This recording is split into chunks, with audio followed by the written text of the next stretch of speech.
doğanla. Hey baba eşek baba don't pedal don't pedal。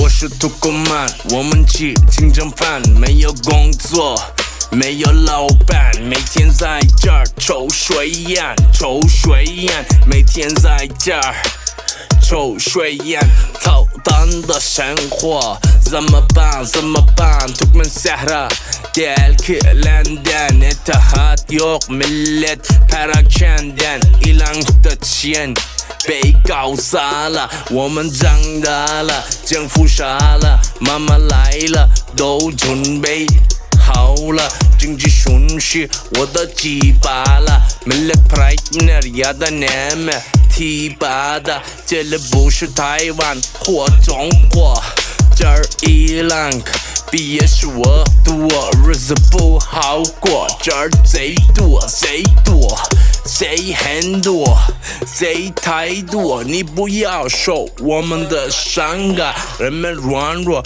政府太胖了，被胖子害死的人们，düşünmeden siktir translated， 很难住在这样的地狱。Akbabalar her zaman der we see you. Müzik haramsa herkese ver fuck. Bardak doldu sabırda taşmak üzere, dikkat et çarpmasın füze. Yağmur yerine bomba yağarsa kuzen, sözlerim haktan düşmanı üzer.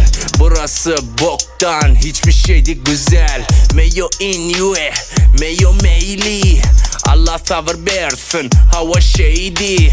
没什么可享受的，日子过了非常糟糕的。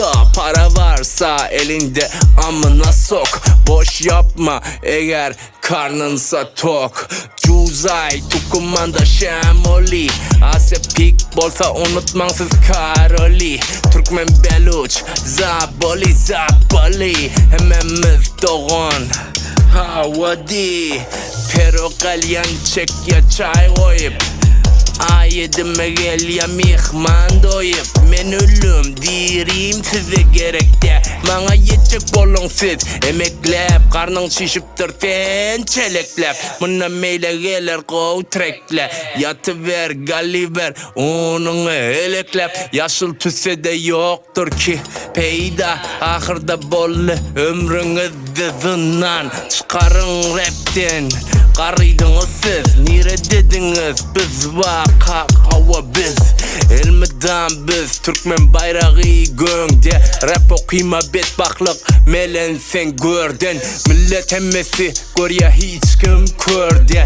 Ağzında diş yok sesin çıkıyor oradan, korkunsuz keplemeyen hordon, korkunsuz keplemeyen hordon. Gücü vaka korkunsuz şordan, ama hiç açan çıkmansız yoldan.